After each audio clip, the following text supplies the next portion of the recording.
Hello，大家好，我是波波。那今天要跟大家分享的就是团结政府跟国盟这边上演的六国大风向啊，可谓是两边各有各的乱，也有各的烦恼呢要去担忧的。那我们通常呢，好像新年我们就会祝别人新年快乐啊，事事平安啊。最好呢，最好的一个新年就是大家可以齐齐整整啊，没有烦恼，没有忧愁，开开心心的过新年就好了。但是似乎呢，今年的这个农历新年呐、不管是国盟还是团结政府，都很难过个快乐年了。怎么说呢？那最新鲜滚热辣的就是这国盟刚刚开除了韩沙跟这个袁怀少。那这个开除那个政治的理由就是说，他因为这个韩沙违反了党章，所以要把他开除。可是当然，明眼人都知道，这个开除呢，它是一个政治行动，也就是慕尤丁要把所有的反对派都清除出党。但是呢，其实这里比较诡异的一个地方就是，其实你土团党呢，剩下的人也都不多了，然后你还把这些人全部都开除出去，那你团还有什么实力呢？那根据这个党章呢，如果你开除了一个党，你开除一个党员或者是一个党领袖，好像韩沙跟袁怀少呢，他们是不会失去他们的国会议员的身份的。但是呢，如果说你今天是自己辞职的话，那你可能不是可能是一定就会去失去你这个议席。但是因为呢，这两人都是被开除的嘛，所以他们可以保留他们作为这个国会议员的这个身份。只是呢，因为韩沙他同时也是反对党领袖嘛，这个位置可能就会被换掉了，因为你去担任这个职位，你去担任这个反对党的领袖呢，那原本呢就是因为你的党给你这个支持给你这个任命，那你才可以去做这个位置的。那如今你都已经被开除出党了，你怎么可能还可以保得住这个领袖的位置呢？所以这个位置呢就很大可能会被换掉了。这个就是国盟的乱，当然国盟的乱不仅仅是木有土团党内的内斗了，我甚至都不能够。我相信呢，很多人会拿这一个土团党的大清洗呢，跟之前公正党的大清洗呢来做一个比较，因为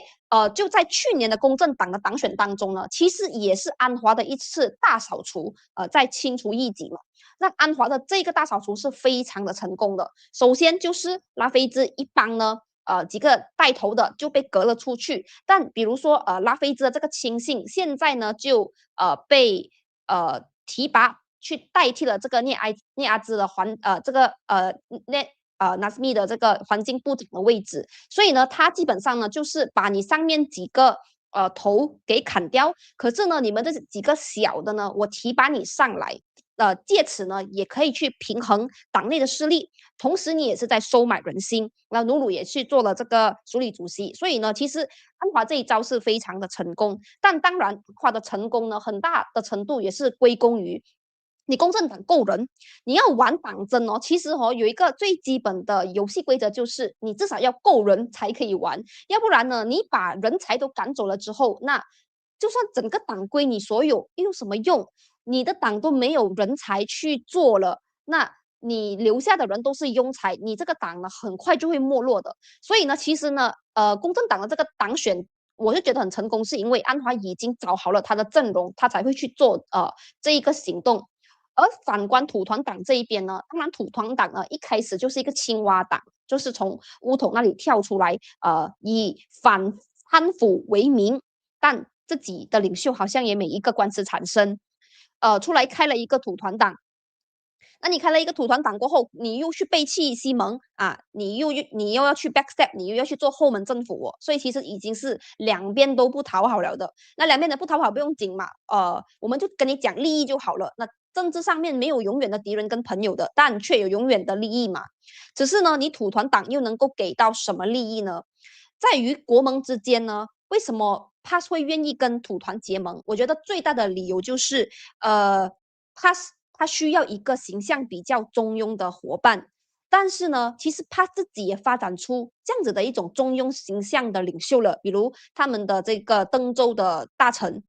他是一个 technocrat，也就是他是一个拥有专业背景的一个技术者啦，就是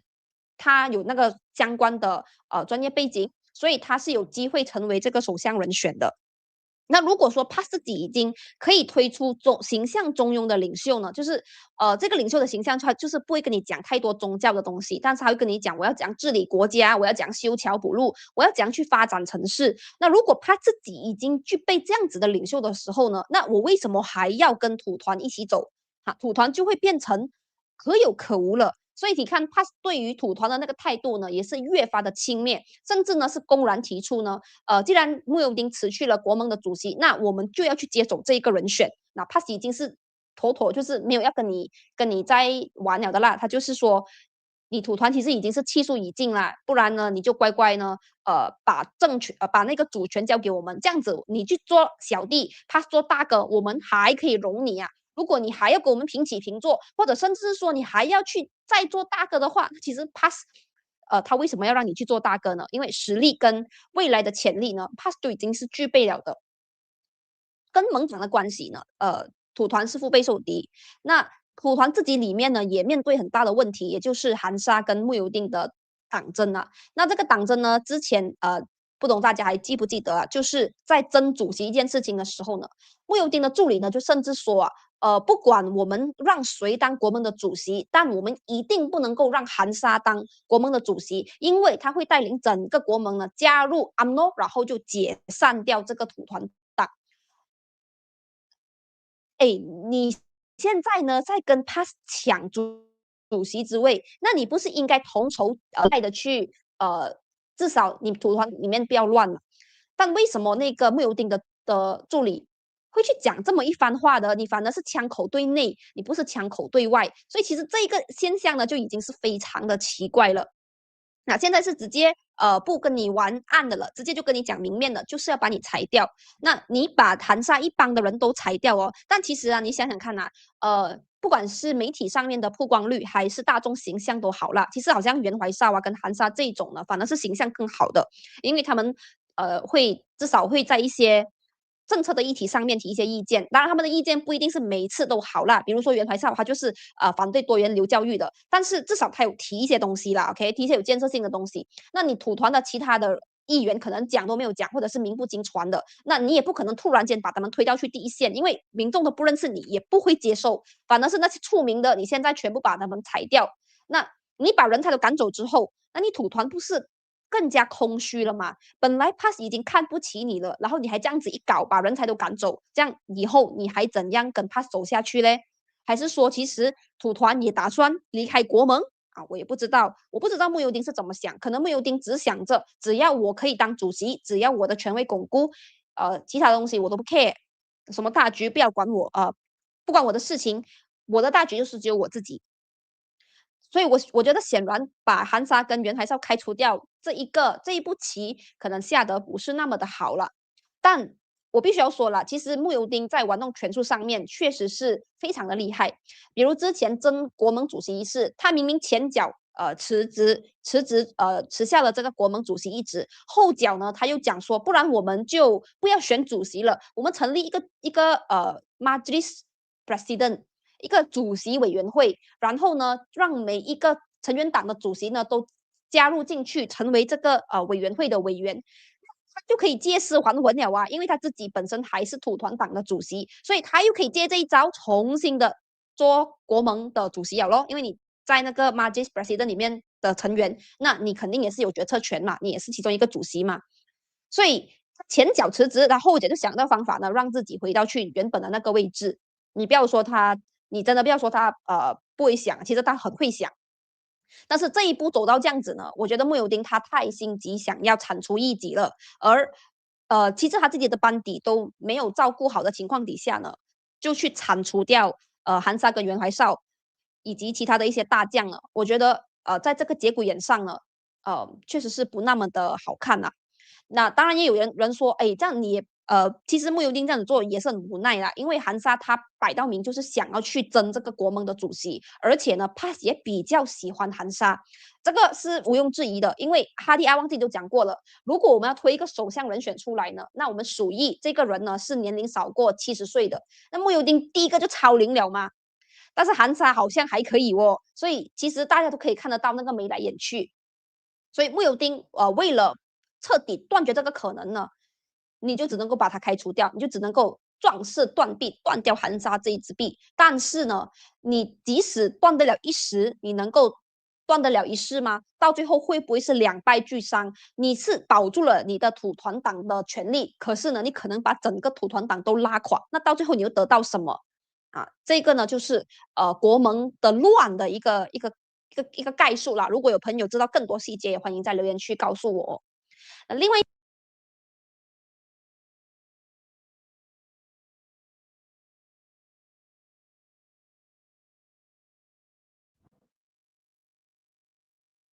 ，Hello，刚才有一点技术问题。好了，那我们继续。团结政府这边的乱呢，主要是有两个了。目前呢，其实，OK，我们就先讲这两个就好了。第一个呢，就是反贪会主席阿赞巴基，涉嫌超额持股。目前最新的状态就是呢，有几个国会议员有这个陈嘉信，他是其中一个发起者，他们就发起了一个请愿书，就是说要成立一个独立的委员会去调查阿赞巴基超额持股的这一件事情。那其实我对这件事情是不乐观的，OK，因为第一，阿赞巴基根据彭博社的报道，to which 阿赞巴基他承认的事情是他确实有买过那些股票，就是第一个在那个 Velocity Capital 买的股票，他确实是有买，他讲他在2025年同年买同年卖。所以其实你有承认你买呀，然后那个数额他也没有否认，所以其实他是承认他确实超额持股，他只是说我有 declare，但是 declare 是一回事嘛。今天我做错一件事情，我跟全世界说我做错事了，代表我没有做错事嘛？不是，你还是做错，只是你没有隐瞒而已。再根据那个所谓的 Tata Kelakuan，就是给公务员的守则呢，你要买股票呢，你要遵守其中两条的规矩，就是第一，你需要 declare。第二是你在每一间公司里面买的股票不能够超过总股权的5%，或者是总值100千令吉。那你可以很有钱，你可以买很多股票，你可以每一间公司都买，但是在同一间公司里面不能够买超过100千令吉，这是那个规定。如果真的超过怎么办？那你必须要得到可多加巴丹的同意批准，你才可以去持有这个股票。可是时至今日呢，这个所谓的可多加巴丹，那对于阿赞巴基来说，他的可多加巴丹就是政府的首席秘书 KSU，这个 KSU 是没有任何的回应的。如果你说你批准了这个持股那我相信 KSU 应该第一时间出来发文告说我们已经批准了，或者阿赞巴基自己也应该说，其实我持股我是超过100千，可是我已经申请了，然后已经通过了。那大家就没有话讲了咯，对不对？大家就没有话讲了嘛，因为你合情合法合理了嘛。但是现在是哈萨巴基自己也没有这样子辩护，KSU 也没有出来讲话，所以我们初步推断没有这样子的批准了。OK，你说后来会不会有？我不知道，我不知道过后会不会突然间变有，但至少截至目前的消息是没有这样子的一个批准。那如果说没有这样子的批准呢，你就是已经违反了这个塔达克拉冠里面的规定了。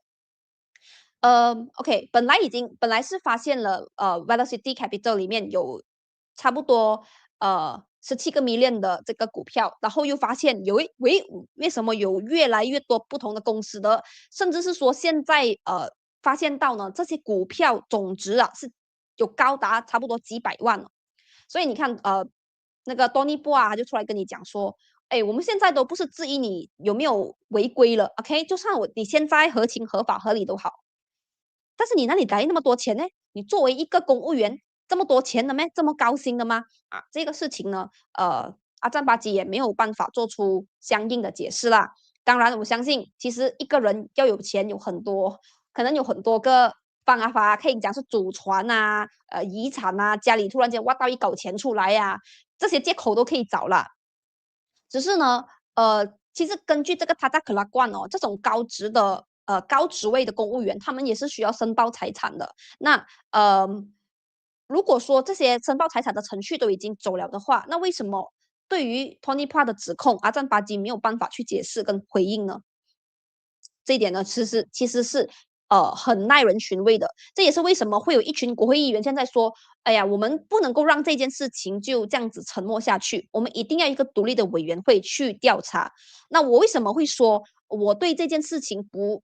乐观呢？因为我觉得呢，其实借口都可以用。第一，就好像我讲的，突然间 KSU 跟你讲我批了的啊，这个批准突然间出现了，然后你就没有话讲了咯。批准了就代表没有违规吗？第二，他跟你讲我的钱是我爸爸留给我的，你有什么好讲？这个你有什么好讲？那你也是没有话讲了的。第三就是阿赞巴基呢，今年5月就退休了，所以呢，你看啊，OK，我查，我慢慢查，我查，OK，查到5月，哎，退休了，我 close case。哈，我觉得这件事情的解决方法应该就是这样啦。所以为什么我对这一件事情感到不乐观，就是这样子。那第二件事情呢，就是关于养猪场的事情。那对于养猪场呢，我觉得你说雪州政府有没有尽力去做一些措施？我觉得有，我觉得他们有付出一些努力在处理这一件事情，只是说在对外交代这一方面呢，我觉得还是做得相对的欠缺。比如黄思汉的回应，他就说这不是政治问题，这是一个政策的问题，我会跟大臣再说。那其实你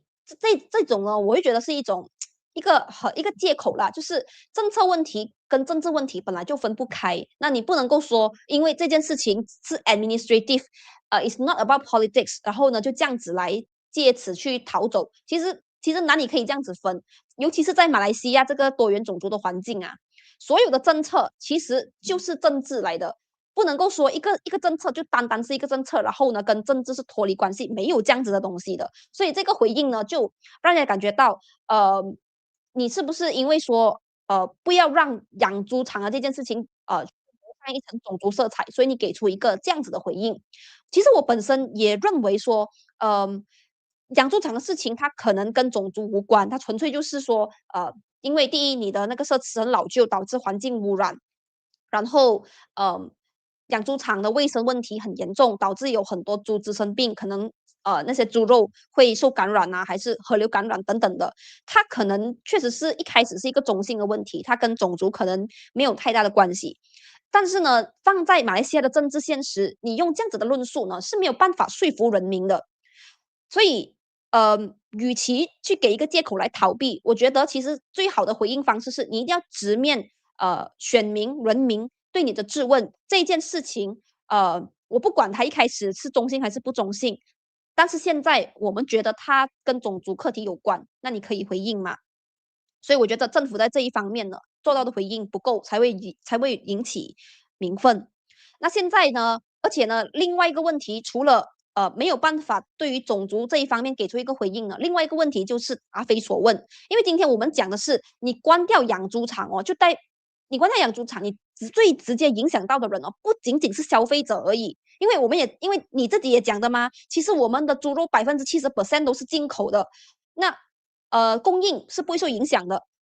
但我们今天讲的不是供应的问题，我们讲的是那些养猪农，你要他们怎么办？如果他们是世代都经营养猪场的话，你突然间关掉，那他们现在要做什么？他们要吃什么为生？政府有想要帮助他们吗？我觉得这个才是我们真正要关注的问题。可是政府在这一方面呢，是从来都没有给予任何的解释的。我觉得这方面的解释欠缺了，而我也是觉得养猪农现在也是处于一种非常尴尬的一个状态了。从之前讲给你们搬迁，好咯，我同意搬，结果现在你又跟我讲不能搬，要关，所以其实养猪农才是被搞到最惨的一群人啊！他们真的是里外都不是人了，被政府搞到，而政府呢他就故意不回应这方面的问题，他就跟你讲，你不用担心没有猪肉吃，一定有的，我们可以进口。你看沙拉瓦那边就在那边讲风凉话，讲啊，雪州关不用紧，我们沙拉瓦到处都是养猪场，我们可以出口给你，没有问题啊。然后大家就讲，沙拉瓦很好，很开明。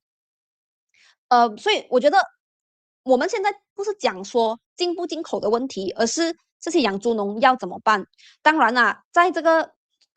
种族色彩非常浓厚的一个氛围的一个国家呢，我们也会觉得，今天你关掉养猪场，是不是我们所谓多元的空间又缩小了一点，能够做的事情又少了那么一点呢？虽然我觉得这些问题很难回答，OK？如果今天我是政治人物，我也是觉得很难回答的，你怎样答都会给人家骂的。但是我觉得呢，没有办法的，这个就是政治人物的工作，很难回答的问题就要去都一定要去面对，要不然呢，就会像现在的情况，就是每个人都在骂到乱啊，可以讲白一点，就是每个人都在讲为什么政府在处理这件事情方面好像没有做的不是很够，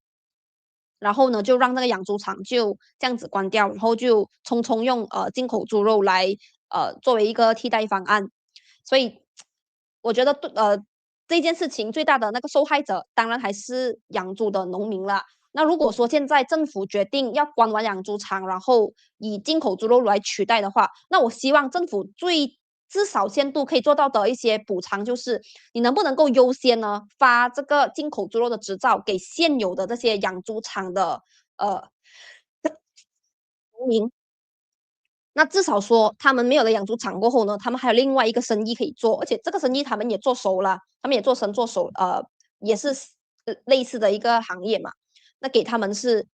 最好的，不管是在现实层面，还是说你现在让他们里外不是人，那你也应该给他们一条出路方面。我觉得这个可能是政府可以做的最后的一件事情啦。那有朋友提到印度庙的问题，印度庙的问题呢，我在上一个直播有特别开来讲，因为我觉得同样的印度庙的问题呢，其实它是呃不是空穴来风，它是因为有 Zamri Vinod 这个传教士去炒作，然后呢去搞一个大肆举报，才让政府对这件事情很在意，而不能够不去回应。对于好像 Zamri Vinod 这一号人物呢，其实呢，有一些可能印度维权分子啊，也曾经去举报过他的，甚至是说他身上的 police report 有几百份，但警察就是没有对他采取行动。那如果大家记得的话呢，其实应该是在去年吧，有一个电台叫做 Era FM，这个 Era FM 呢就有流出一条短片，就是说有一个 DJ 呢，应该是在休息的时间的时候呢，就嘲笑到这个新毒教，然后呢，这个 DJ 呢就被开除，然后呢有被调查等等的。但是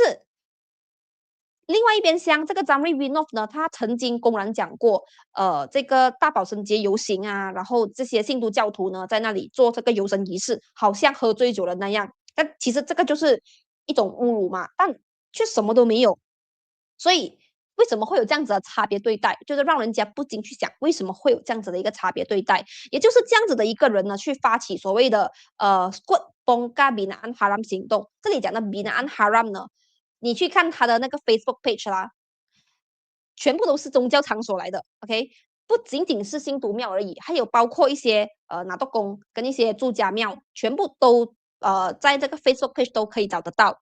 然后呢，他们不仅仅是去拍这些照片放在那个 page 哦，他们还会去发动人去投诉这些场地给有关当局，所以就导致说，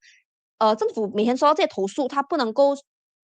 理啊，他要去看待这个问题，所以才会有突然间的这个扫荡印度庙的问题。但是呢，我觉得这个问题反而那个进展呢还是比较正面的，因为比如说那个 Rawang 的拆庙事件，政府也很迅速的有采取行动，有去逮捕那些拆庙人士，并且呢，安华也是有讲，这些拆庙的行动必须要由政府的执法人员来做，而不是你们滥用私刑去拆人家的地方。而政府也看似目前呢还没有正式的采取任何的行动，他们还是在这个筹划的阶段。那我这个东西是我同意的，因为我觉得说处理这么敏感的问题呢，不是说你看到庙就要拆，你一定要给 warning，你再找出这个庙是谁建的，然后呢，如果说这个场地不适合的话，你要找一个地方让他们去搬，因为宗教对我们来说就是请神容易送神难嘛，神都请过来了，你直接把我的庙拆掉，我的神还在里面，你一定要给我时间把这个神请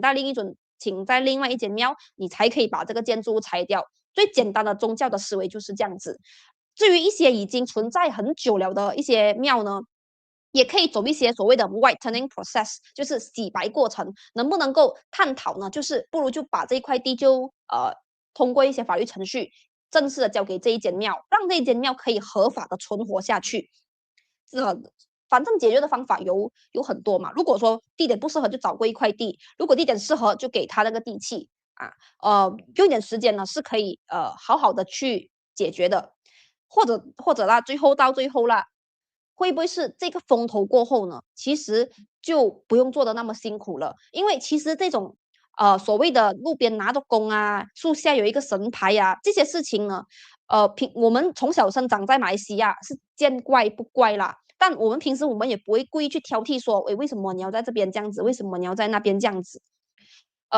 反而是所谓的有心人士的炒作，才让一个本来不是问题的东西变成一个问题。因为我始终会觉得，如果啦，你今天是在一个妨碍到交通的地方建一个庙啊，你一定被人家投诉了的。那些存在了很久又没有被投诉的，就是其实他也没有妨碍到谁。那真的有这个必要去雷厉风行的做举报、做扫荡吗？这个是我提出的问题啦。OK，那我听一下，看一下留言区。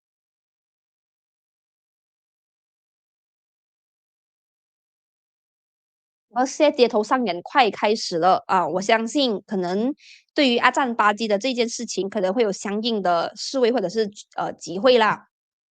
因为不是的立场就是也是要反贪腐嘛。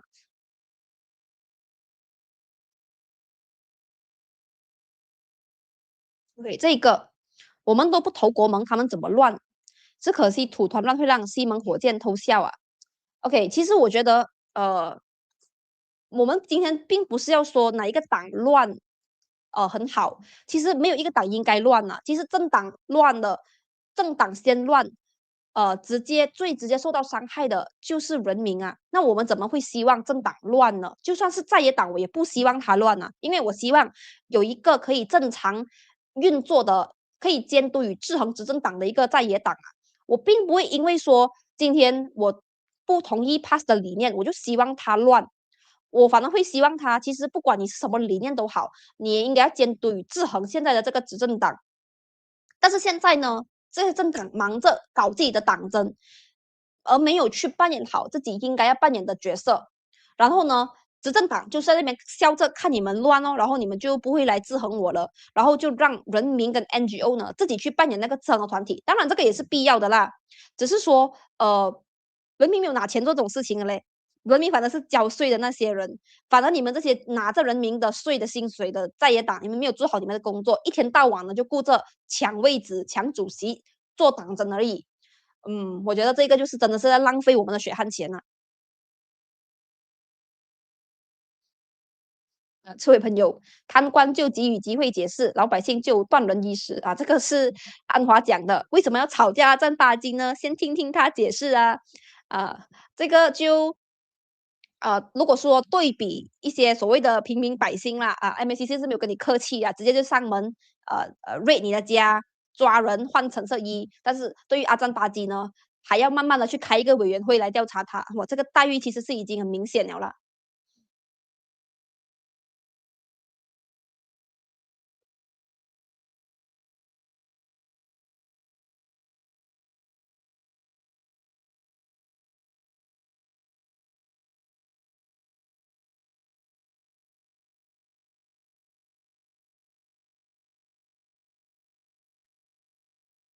这位朋友就说，他有被推到类似几个破庙的问题，是有人在炒作。确实啊，其实是这个报道都已经有讲了，这个叫做 Squid Bongkar Binaan Haram，它就是一个 Facebook page，然后它在可能在 TikTok 有类似这样子的东西，它就是有一股力量，OK，有一群人专门去做这一件事情的。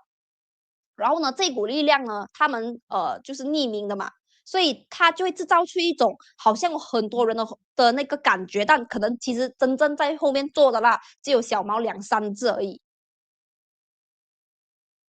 好了，那么今天的时间也差不多了，那我要讲其实也差不多是这样啦。我不希望说任何一个政党啊，因为党争到倒，因为最好的政治就是一个有监督与制衡的社会嘛。我反正希望说，你们拿了我们的钱，你们这政治人物拿了我们的钱，你们就应该做好你们的工作，不要一天到晚搞党争啊，就是去做这些对我们人民根本都没有利益的事情，然后你还拿着我们的税金来作为你们的薪水，这个实在是有点难以接受了。嗯，至于我们的那个团结政府呢，我也希望说，其实你看到对家这么乱，你就不要再那么的没有安全感，不要一直觉得只要我对多元对可能非巫裔宽容一点，我就会丢失马来票。其实你看你的对家已经闹成这样子了，我觉得他们在面对大选呢，其实也是不成气，也是有点会不成气候啦，一定会受到影响的。团结政府只要做好自己，就可以了。做好自己不仅仅是回应，不仅仅是要拉马来票而已，你也要去稳固你现在的票。对于非无裔，你的主要的票的来源呢，要做出一些适当的回应了。就好像你在做 customer service 这样，你也是 service 一下我们嘛，对不对？不要每次有人问问题就跟你讲，哎呀，你看进口猪也很好，你其实是没有在回应那个问题。我其实也没有看到有多少个人讲猪肉价暴涨啊这个事情，其实真的没有。大家在讲的都是我们的多元空间是不是缩小了？然后那些养猪农怎么办？这些问题呢是政府没有回答的，他只是跟你讲，不用紧，你看有几间猪肉有扣有58仙啊，大家可以买到便宜的猪肉，答非所问呐、好了，那我也希望说，过新年的各位，如果你们是要买烧猪的都可以买到价廉物美的烧猪。然后没有吃烧猪的，也希望你们也是可以有自己很喜欢过新年的方式啦。那就祝大家新年快乐！我们今天就先到这里，感谢大家，拜拜。